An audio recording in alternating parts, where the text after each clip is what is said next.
अस्सलामुअलैकुम। आप कैसे हैं फ्रेंड्स? ठीक हैं।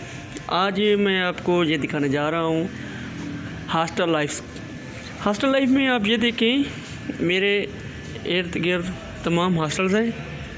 तो ये एक गली है जिसके बाहर सारी मोटरसाइकिल्स ऐसे की ऐसी खड़ी हैं जैसे इनका कोई वली वारिस भी ना हो।